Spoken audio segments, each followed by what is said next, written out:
If I could do a survey among our listeners, I'd love to ask the simple question, who do you identify with more, Mary or Martha?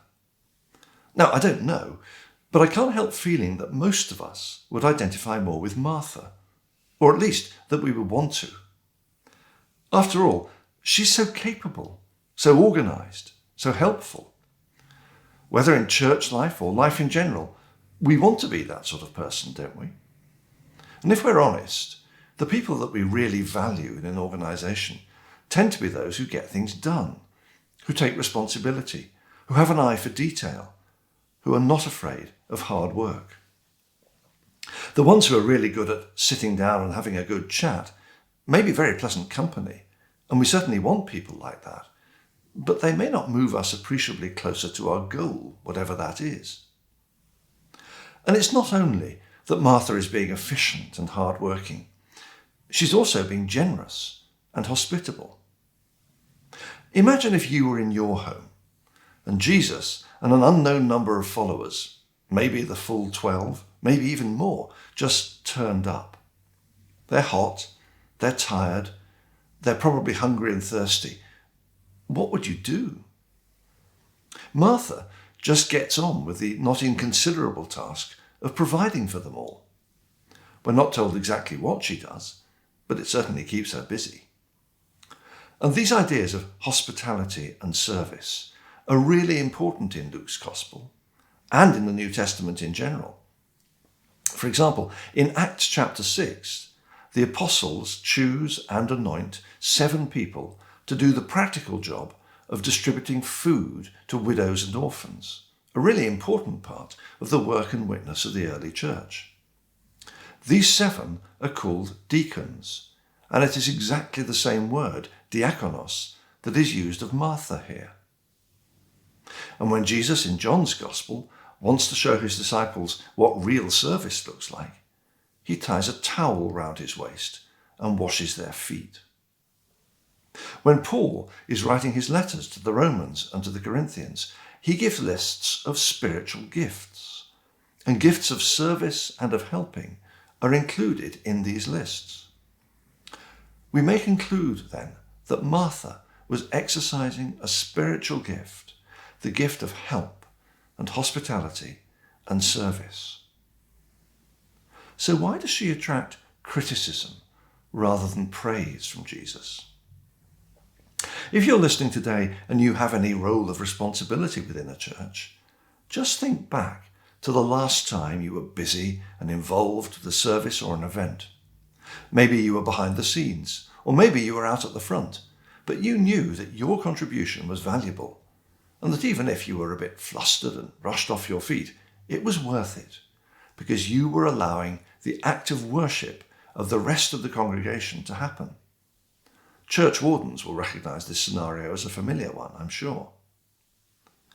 And imagine that Jesus appears in front of you, and as you prepare yourself modestly to receive his words of thanks, he says to you, "Well, you got that wrong."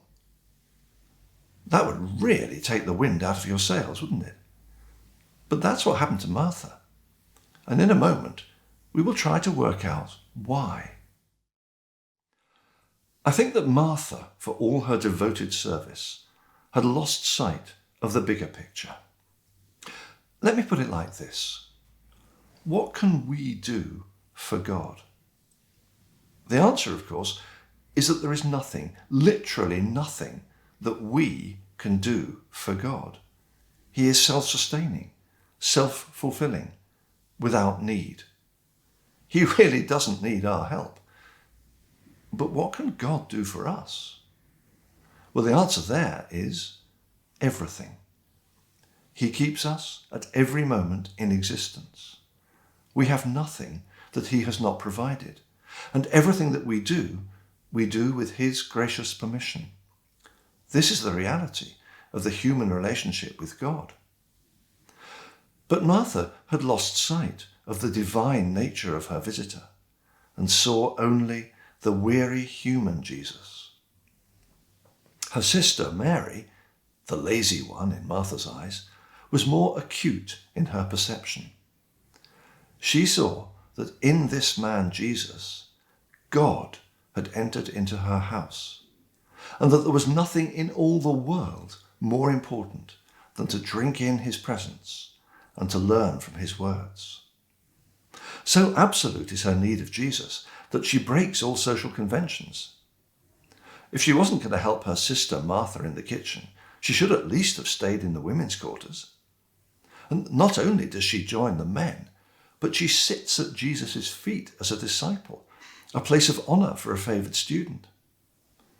You can imagine that John, the disciple whom Jesus loved, may have felt a bit put out. That was his place.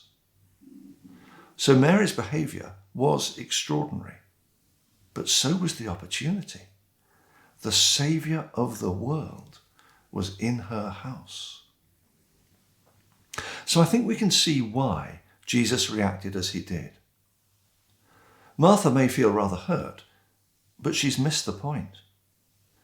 What benefit did she derive from the presence of Jesus in her house? We have a God who endlessly gives himself to us, endlessly pours himself out for us. But Martha was so bound up in the self-importance of her own tasks that she couldn't receive the gift. Jesus couldn't put it more simply. There is need of only one thing, he says. Do we ensure that we get that one thing? It is a particular trap for anyone who's in a position of leadership or responsibility in a church. Week by week, as we make it all happen for the others in the congregation, are we meeting with Jesus ourselves? Or is he going away, still carrying the gift that we were too busy and too distracted to take?